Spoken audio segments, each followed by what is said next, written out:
you fought and bled for. A son of Kansas, a young man brimming with talent and promise and ambition, he went off to do his duty, and he came back body broken and dreams smashed. He suffered unfathomably, but he willed himself to recover and heal and find a new path. He stood for resilience and determination and hope. And even when he couldn't stand any longer, at the casket of an old friend who could forget, still he stood, out of respect and out of honor. They were the greatest generation. But Senator Bob believed in the promise of every generation, and this one too. Don't let your spirits fall today. Don't cast your eyes downward and say, there goes one of the last good ones. Do what he would do and raise them up.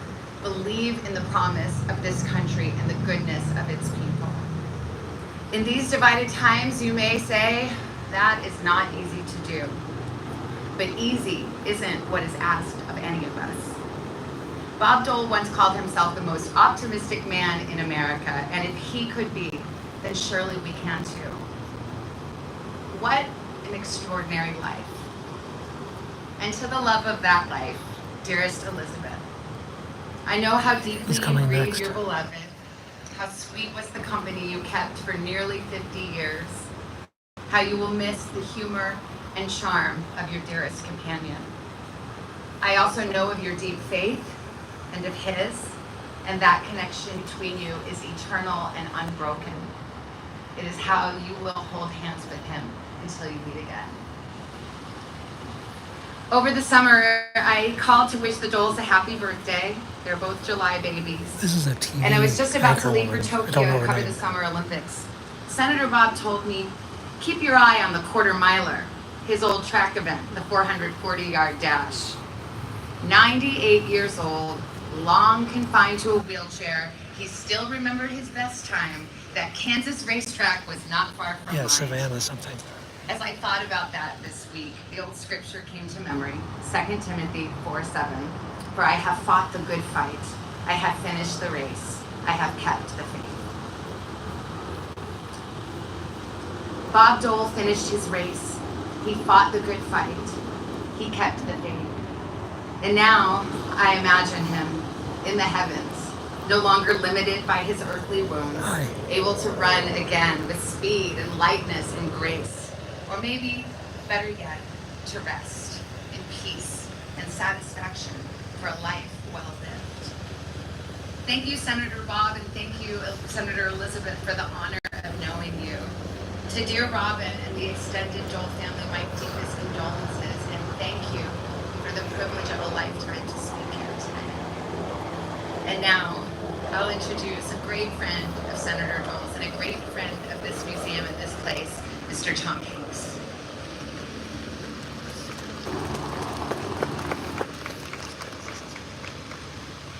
Good afternoon. Good afternoon, all.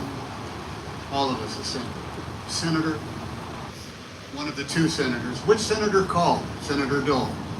Answer the question. Wonderful to see you, Rob. The Pacific Ocean and the Atlantic Ocean. The two theaters of conflict. 48 states at the time, and every American territory. Totaling now 50 states, and still a born part of America.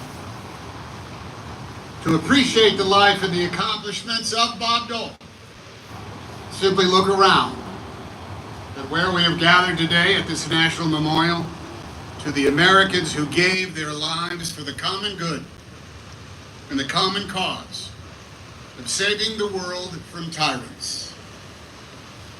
When Bob Dole fulfilled his duty in that war, which burned up half the world, the cost he paid was a hard one for him to bear. He lost the use of a limb and part of his once strong shoulders on a cold mountainside in Italy to an enemy that was trying to kill him. They failed. To recover, Bob Dole lay in a hard plaster body cast for 39 months, roughly 1,170 days, aided by all those who cared for the wounded veterans of that war. He worked himself through the long, hard sessions of physical toil just to be able to go about the routine motions of an average day. And yet, he was never able again to button a shirt or sign his name as he had. He saluted and he made your acquaintance with his left hand. The folks from Russell, Kansas, they knew Bob Dole, and they knew the price he had paid, and they came forward to aid his recovery. Their nickels and dimes, Bob Dole, the hard-earned dollars they volunteered to do without, were collected in cigar boxes and made possible the rest of Bob Dole's life of service. Who could ever forget such largesse, such support, such a loving effort to ease the hard work of a son of Kansas, who had once been, yes, the best-looking senior at Russell High School. Bob Dole never forgot them. Never. And if he was here today, the mention of those coins in a cigar box would reduce him to tears. There are many great lessons to take away from Bob Dole's life. Go to the other guy's office so you can decide when the meeting is over. And get up and walk out. They were friends of the family. Speak straight, even when it gets you in trouble, because it will. But at least everyone will know how you stand and what you stand for. And always plan not just to win, but win big. Yes, you may try and fail, but you will not fail to try. And always, always remember, how many structures in this city exist but for the efforts of one man? The National World War II Memorial was built over 2 White House administrations with the contributions of Americans like you. But it was Bob Dole who willed this memorial into place. He pushed the idea, he corralled the votes, he made the phone calls, he enlisted allies, all of us in the cause, and he raised the money. He did all but mix the concrete himself, which he may have done had he had the use of that right arm. This memorial stands in this rightful site because Bob Dole remembered. He remembered the nearly 500,000 souls who, unlike him, never came home from the Second World War. He remembered the years of service the surviving Americans had invested. Yet this memorial was not built only for the generation it honors any more than it was erected to crow of their victory. Bob Dole called this a memorial to peace, so that all generations would remember that peace is achieved in shared labor, by shared sacrifice, by volunteering for the shared duty if peace is to be won, and if we Americans are to continue our pursuit of a more perfect nation in an imperfect world. Now, there are other great Americans who are remembered by memorials on this wide, long patch of green here in our capital. Places that hold the essence of their honor and their ethos, of their character and their efforts. Places where we feel a part of them, of all that they did and all that they tried to do, a bit of their presence when we visit. Bob Dole came to this plaza often. to remember, to talk with veterans like himself and to their posterity by greeting them with a shake of his left hand. The memory and conscience of the man himself will always be here, right here, for as long as there is in America. And that is a good thing, because here we will always remember Bob Dole.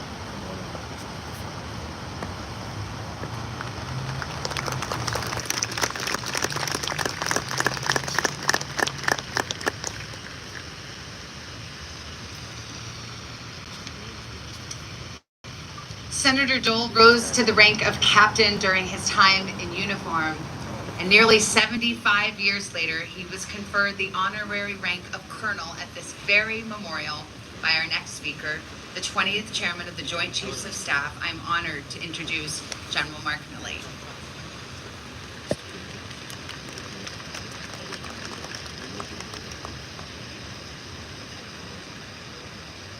Thank you, Savannah and Tom, for those kind words. And Senator Elizabeth, I think Senator Bob probably heard you when you said, "Let there be sun," right? So there you go. Perfect timing.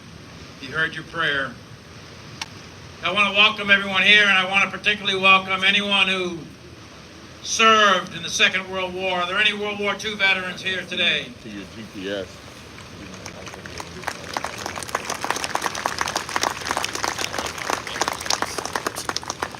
I am incredibly humbled to have the honor to speak here today as the son of a mother who served in World War II and took care of the wounded from the Pacific, and a father who served with the 4th Marine Division and hit the beach at Kwajalein and Saipan and Tinian and Iwo Jima. And like Senator Bob, they've passed on. But it truly is a remarkable generation. And today is a solemn day for our nation as we collectively mourn, but more importantly, we celebrate the life of Senator Bob Dole, an incredible example of a lifetime of selfless service to our nation. And it's fitting that we're here, surrounded by this World War II monument that Senator Dole did so much to build. A memorial dedicated to 16 million Americans who donned the cloth of our nation and fought in World War II, and almost 500,000 who paid the ultimate sacrifice in the defense of the liberties that we enjoy every day.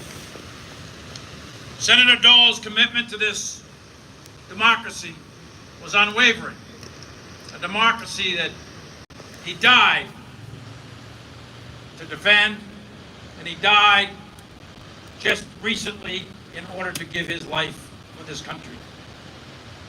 He almost died in World War II. He had a life of service defending this democracy, and we honor him today for his entire life.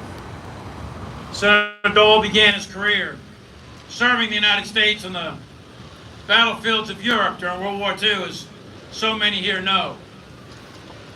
80 years ago this week, on 7 December 1941, the Japanese launched a surprise attack on what we now know as a day of infamy, an attack on our fleet.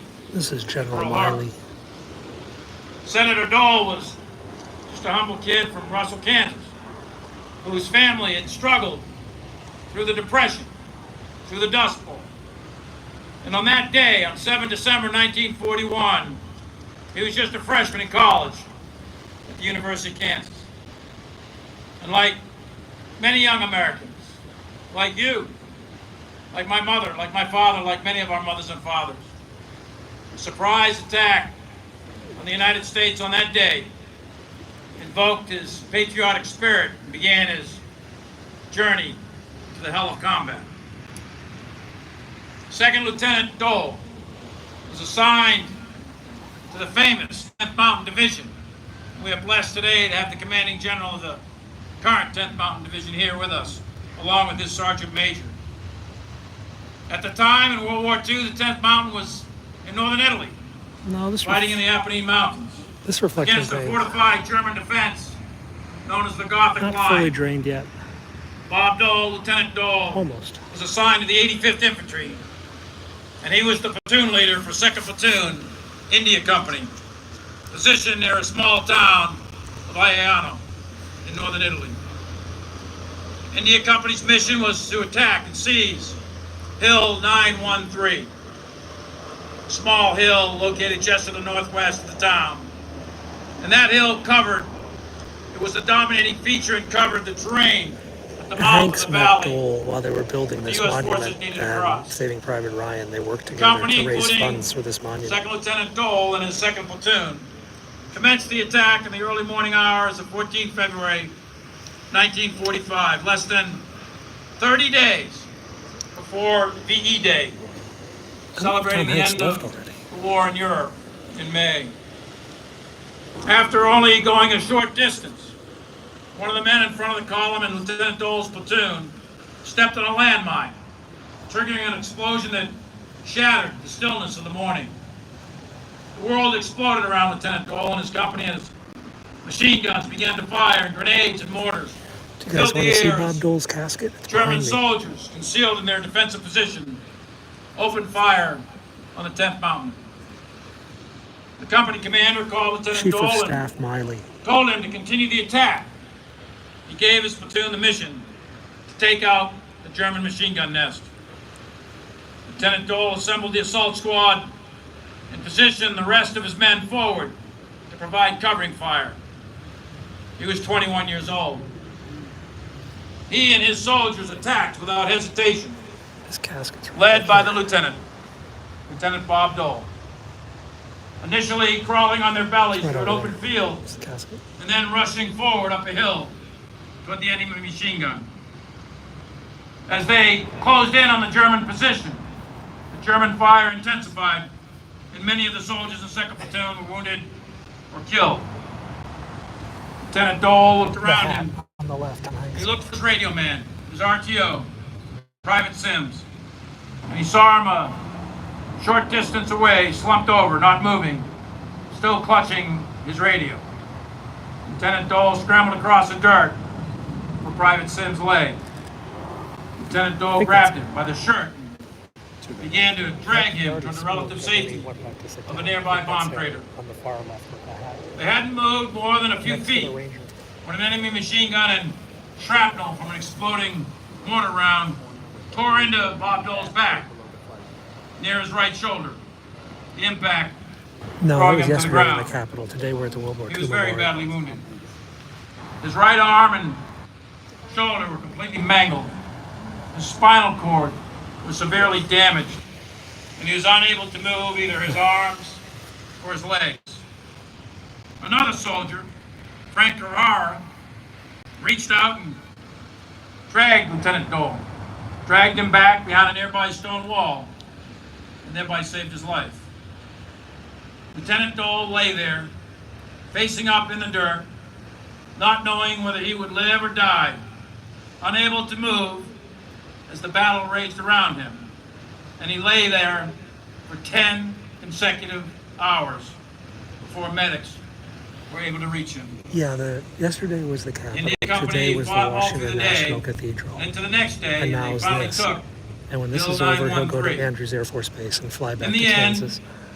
India Company, Bob Dole's company, and the other 10th Mountain units fighting for Hill 913 suffered 460 casualties, of which 98 were killed in action. Let me go show you the casket. Medics Excuse me. eventually got to Lieutenant Dole and they evacuated him.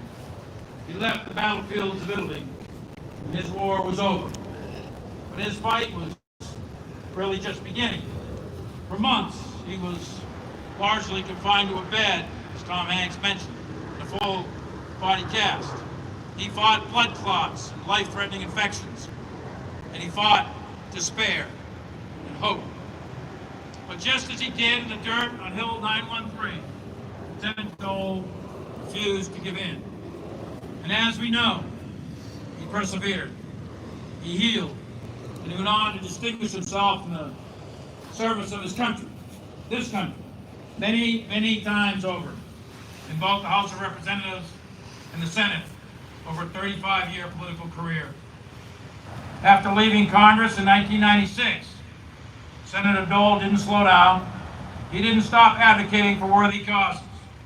In addition to practicing law and authoring several books, he served as a board member for the World Food Program.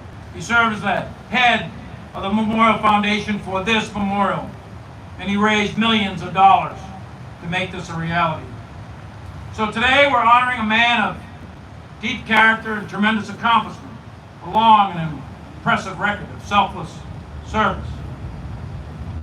He suffered, he endured, and he showed us all what hope can do. So why? Why did Bob Dole do it? Why did Bob Dole raise his right hand in 1942 and swear an oath of allegiance to the Constitution of the United States of America? And after being wounded, when he couldn't raise his right hand any longer, he raised his left hand to swear his oath. Why? Why, knowing the danger he could be wounded or killed? Why, knowing he will be criticized in the public arena as a politician? Why? Why did he raise his hand on 14 April 1945 and say, "I'll lead the attack on Hill 913"? Why did Bob Dole have such a clear calling to serve? Why did he refuse to be stopped by the enemy? He did it for an idea that is America. He swore an oath to a document, the Constitution, not to a king or a queen or a dictator or a tyrant. He swore an oath to an idea that says that no matter who you are, whether you're male or you're female, whether you're black or white or Asian or Indian, or no matter what the color of your skin, it doesn't matter where you came from or what your last name is. It doesn't matter whether you're Catholic or Protestant, Muslim or Jew. It doesn't matter if you believe or you don't believe. It doesn't matter if you're rich or poor, or from the city or from the country. Under the colors that he served, under the colors of red, white, and blue, in this country, Bob Dole knew that we were all born free and equal. And in this country, you're going to have an opportunity. You're going to rise or fall based on your merit, your talent, your skills, your attributes. And you're going to be judged by the content of your character, your integrity, your perseverance, and your willingness to serve. He fought, and more importantly, he lived for an idea that says a kid from Kansas, some small town, who can make it through the Depression, can go to college, play sports, become an officer in the Army, go to law school, run for Congress, become a senator, and run 3 times for president. He fought and lived. He fought and lived for that idea.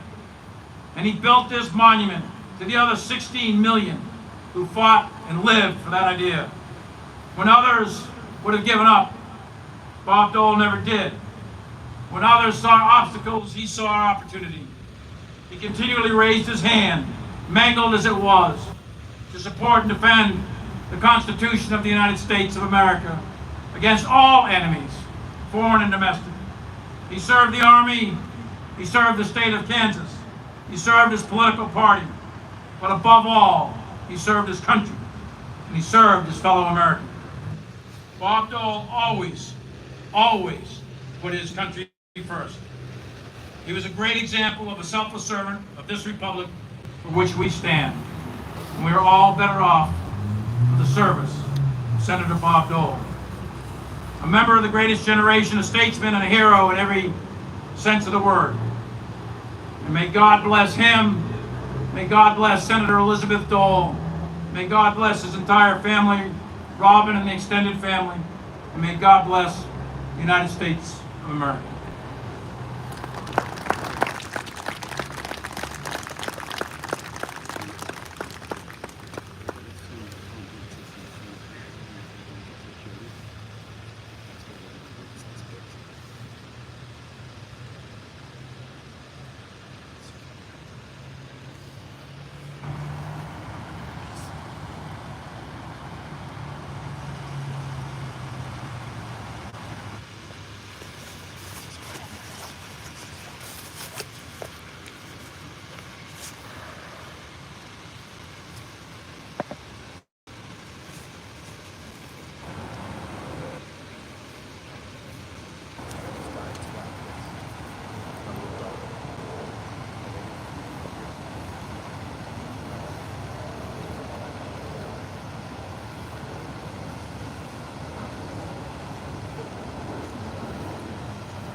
I'm gonna hide behind you.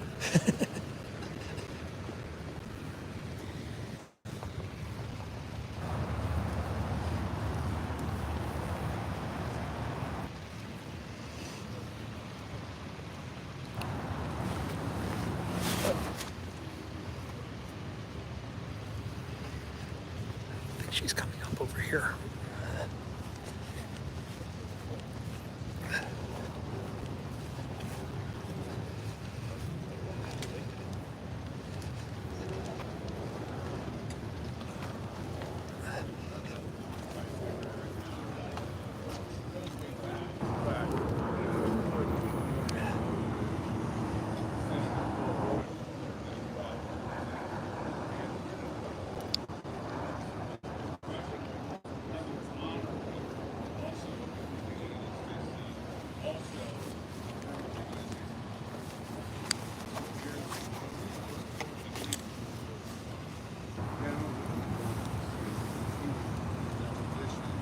Ladies and gentlemen, we ask that you please remain in place until our special guests have departed. Once again, ladies and gentlemen, we ask that you please remain in place until our special guests have departed.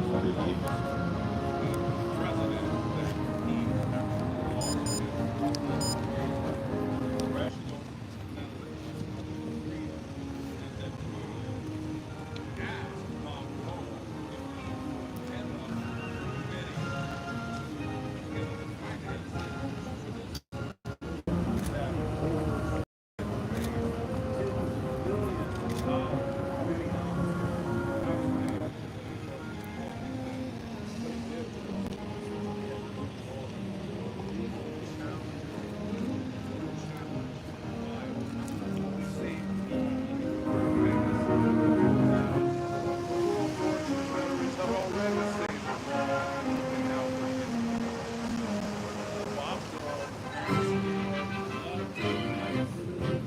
Where everybody else is.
Military music.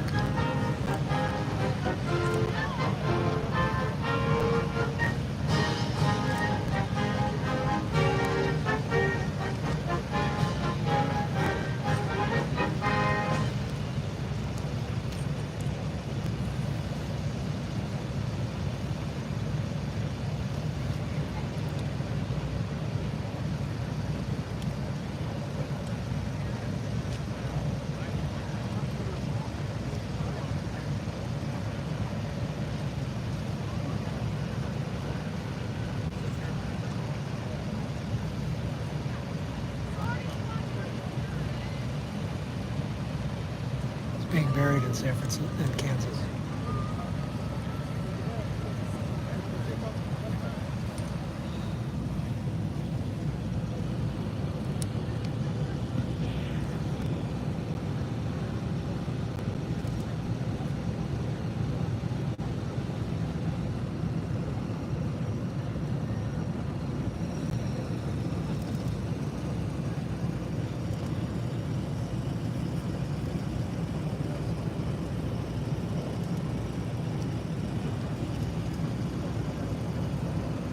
I'm standing along 17 right now.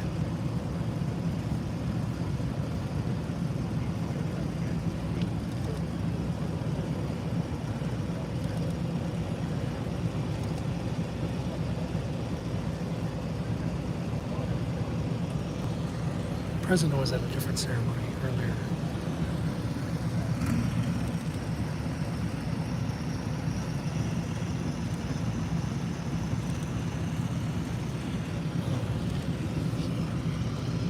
People getting on back there.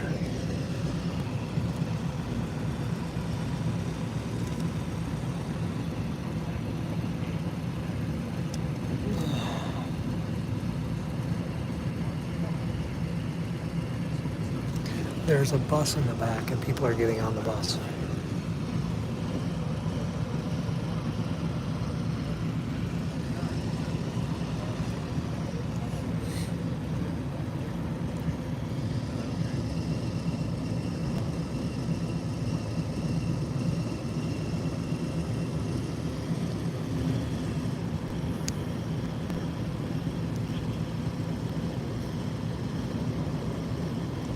There are police everywhere.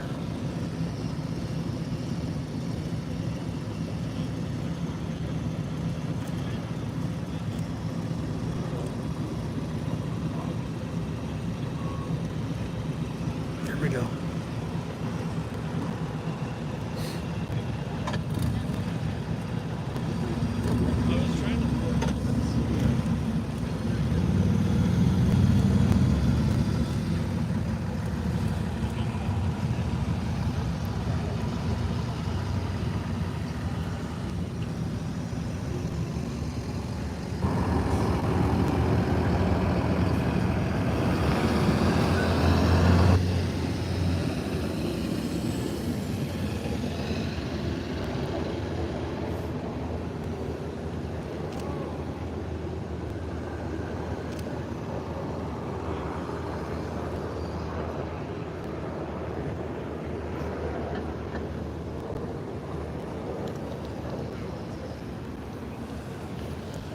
And were released.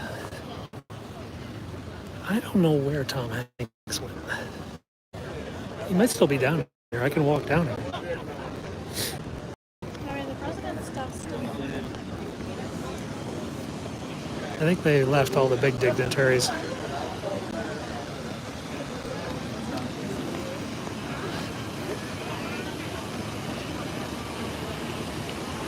No, I don't see Tom Hanks or the other woman, Savannah, whatever her name was. This is the military band that was playing. Pershing's Own, the U.S. Army Band.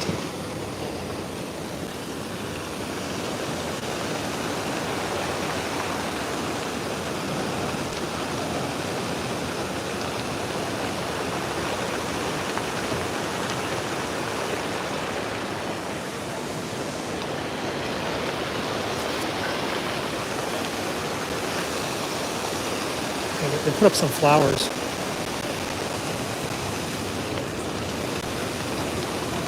You guys have a good trip. Yep.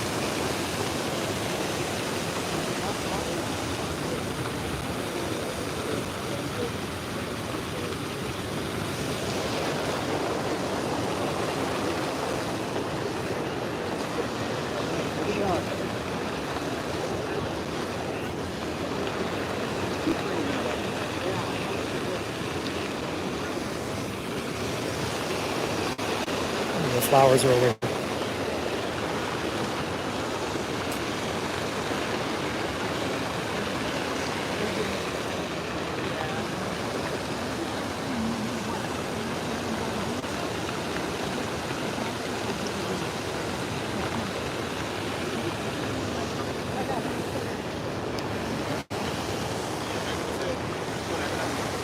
He was the senator from Kansas. He is now on a going to Andrews Air Force Base. They'll be flown back to Salinas, I believe, where the funeral will be held, I believe, this weekend.